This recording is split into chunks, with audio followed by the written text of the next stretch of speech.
عثمان کا کیا لقب ہے؟ ذو النورین، صاحب الحیا، جامع القرآن. لیکن عثمان کے ساتھ غنی کا لفظ حماقت ہے، پنجاب اینڈ کمپنی کی بےہودگوئی ہے. غنی تھوڑے ہی تھے، سخی تھے. عثمان غنی حالانکہ داس ہے عالمانو جب بیوقوفا، وہ غنی نہیں تھے، وہ سخی تھے. غنی تو اللہ ہے، انتم الفقراء. عثمان کے ساتھ ذو النورین کہے، جامع القرآن کہے، لیکن غنی کبھی نہ کہے. یہ بےہودگوئی ہے، بالکل فضول لفظ ہے، اور یہ کوئی قرآن و سنت کا لفظ ہے. کئی مناقب اور فضائل عثمان میں دکھا دیں گے، کہیں نہیں. کسی بڑے ملوانا نے بھی لکھا ہوگا تو غلط لکھا ہے. بسم اللہ الرحمن الرحیم. حضرت مفتی ظفر ولی خان صاحب رحمۃ اللہ علیہ، اللہ رب العزت حضرت کی مغفرت فرمائے، حضرت کے درجات بلند فرمائے.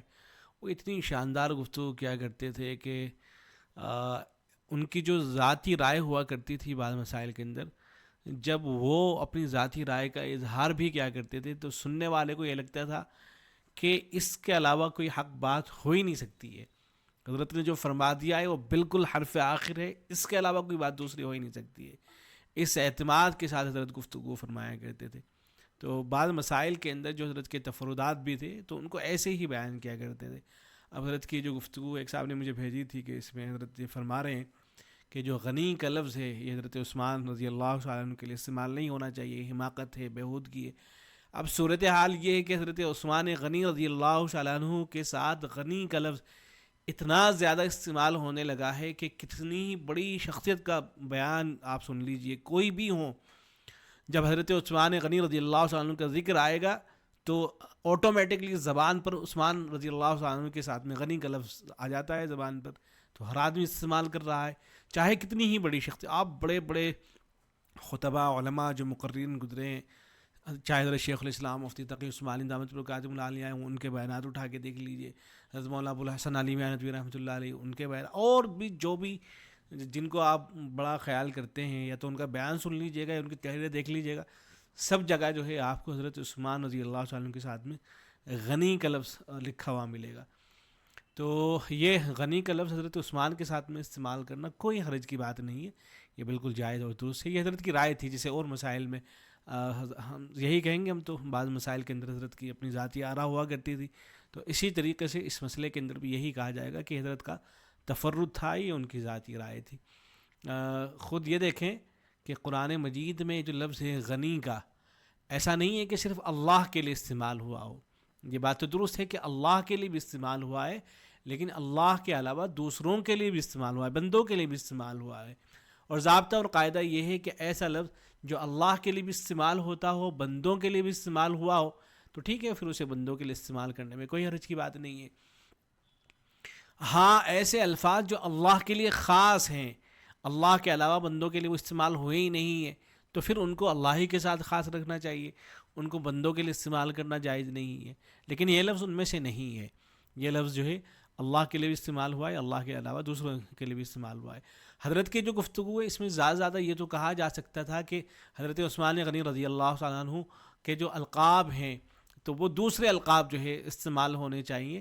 تو یہ بات تو ہو سکتی تھی، لیکن یہ کہنا کہ اگر کوئی آدمی غنی کا لفظ استعمال کر لیتا ہے، یہ حماقت والی بات ہے، یہ درست نہیں ہے. بہرحال یہ دیکھیں قرآن مجید کے اندر غنی کا لفظ جو ہے وہ بندوں کے لیے بھی استعمال ہوا ہے. للفقراء الذین احصروا فی سبیل اللہ لا یستطیعون ضربا فی الارض یحسبهم الجاہل اغنیاء من التعفف، کہ صدقہ اور خیرات جو ہے وہ ایسے فقراء کے لیے ہے جن کو اللہ کے راستے میں روک دیا گیا. لا یستطیعون ضربا فی الارض، زمین میں وہ چل نہیں سکتے ہیں. یحسبهم الجاہل اغنیاء، جاہل ان کو غنی سمجھتا ہے، من التعفف، تعفف کی وجہ سے، پاک دامنی کی وجہ سے، ان کے سوال نہ کرنے کی وجہ سے.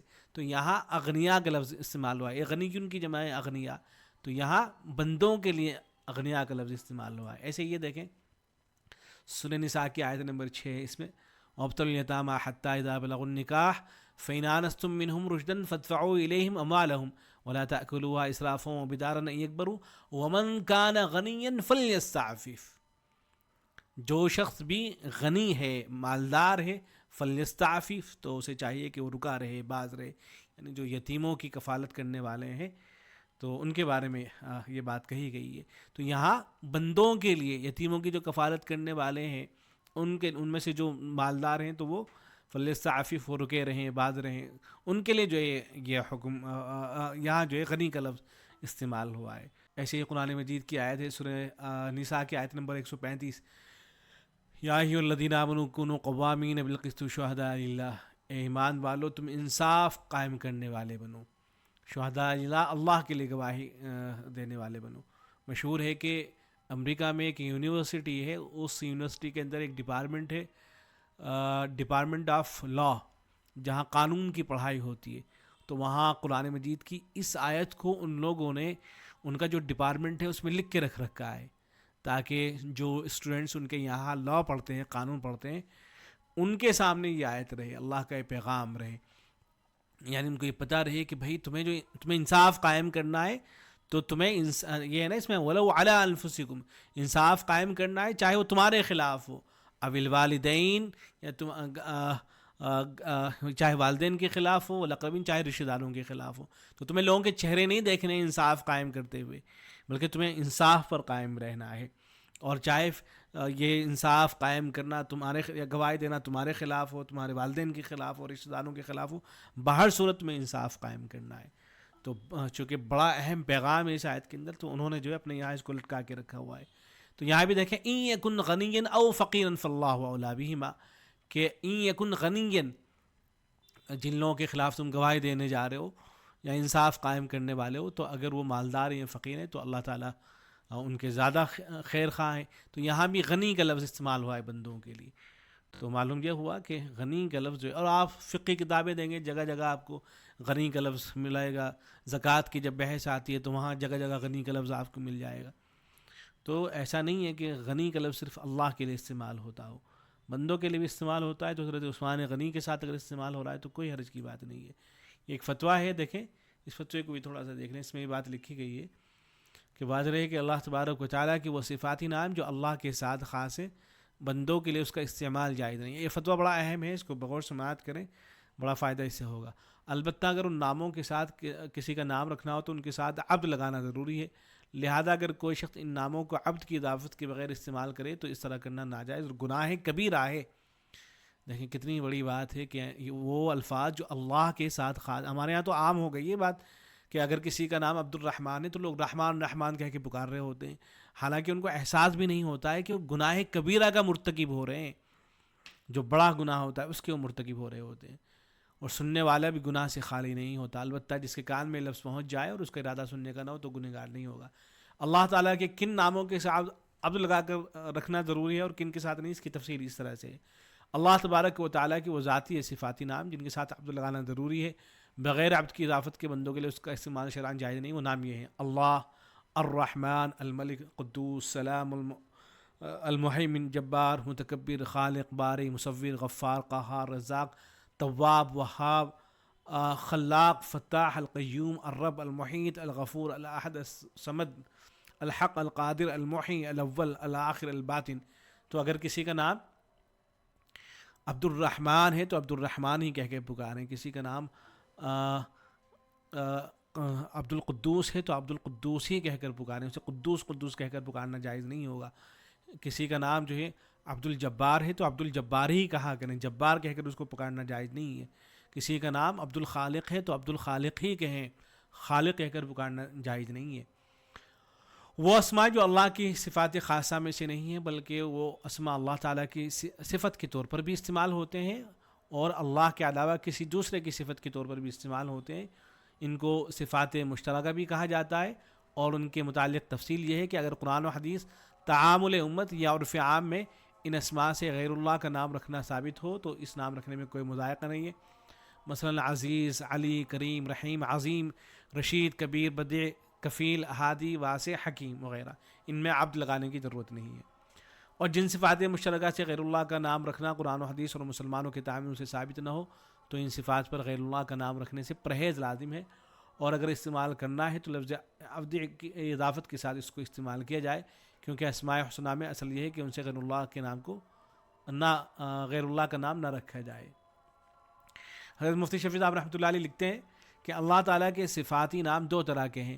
پہلے قسم وہ نام ہیں جو قرآن و حدیث میں غیر اللہ کے لیے بھی استعمال ہوتے ہیں اور اللہ تعالیٰ کے لیے بھی۔ یہاں سب سے پہلے انہوں نے غنی ہی کا لفظ استعمال کیا۔ حضرت مفتی شفیع صاحب رحمۃ اللہ علیہ نے جو مثال دی وہ غنی ہی کی مثال دی کہ اللہ کے لیے بھی استعمال ہوتا ہے، اللہ کے علاوہ بندوں کے لیے بھی استعمال ہوتا ہے۔ غنی کا لفظ حق، حمید، طاہر، جلیل، رحیم، رشید، علی، کریم، عزیز وغیرہ کا استعمال قرآن و حدیث میں اللہ تعالیٰ کے علاوہ بندوں کے لیے بھی ہوا ہے، لہذا ایسے صفاتی نام بندوں کے لیے بھی رکھے جا سکتے ہیں اور ان ناموں کے ساتھ عبد لگانا ضروری نہیں ہے۔ دوسری قسم وہ نام ہیں جو قرآن و حدیث میں صرف اللہ تعالیٰ کے لیے استعمال ہوئے ہیں اور غیر اللہ کے لیے ان کا استعمال ثابت نہیں ہے۔ رحمان، سبحان، رزاق، خالق، غفار قرآن و سنت میں اللہ تعالیٰ کے سوا دوسروں کے لیے نہیں آتے، لہذا ان ناموں کے ساتھ کسی کا نام رکھنا ہو تو ان ناموں کے ساتھ عبد لفظ لگانا ضروری ہے، جیسے عبد الرحمن، عبد السبحان، عبد الرزاق، عبد الخالق، عبد الغفار وغیرہ۔ بعض لوگ لا علمی یا لاپرواہی کی بنا پر عبد الرحمن کو رحمان، عبد الرزاق کو رزاق، عبد الخالق کو خالق، عبد الغفار کو غفار کہہ کر پکارتے ہیں۔ ایسا کرنا ناجائز اور گناہ کبیرہ ہے۔ جتنی مرتبہ یہ لفظ پکارا جاتا ہے اتنی مرتبہ گناہ کبیرہ کا ارتکاب ہوتا ہے اور سننے والا بھی گناہ سے خالی نہیں ہوتا۔ تو بڑی اہم بات ہے۔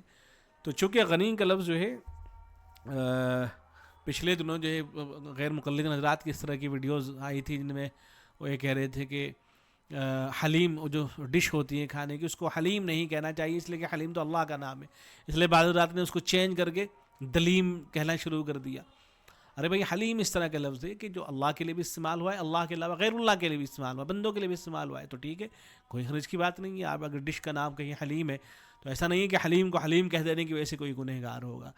یا جیسے وکیل کا لفظ ہے، اب اتنے سارے جو وکلا گھوم رہے ہیں اگر کوئی ان کو وکیل کہہ کے پکار دیتا ہے تو کیا ہے پکارنے والا گنہگار ہوگا؟ ظاہر ہے ایسا نہیں ہے۔ بے شک اللہ کے لیے بھی استعمال ہوا ہے وکیل کا لفظ، لیکن اللہ کے علاوہ بندوں کے لیے بھی استعمال ہوا ہے تو ٹھیک ہے، وکیل کو وکیل کہنے میں کوئی حرج کی بات نہیں ہے۔ تو یہ جو غنی کا لفظ ہے حضرت عثمان کے ساتھ میں اگر اس کو استعمال کیا جا رہا ہے تو ایسا نہیں ہوگا کہ یہ حماقت ہے، بیہودگی ہے یا ناجائز ہے، حرام ہے، ایسا نہیں ہے، استعمال کیا جا سکتا ہے۔ اہل علم کتابوں میں بیانات کے اندر خوب استعمال کرتے چلے آئے ہیں، تو کوئی حرج کی بات نہیں ہے۔ السلام علیکم ورحمۃ اللہ۔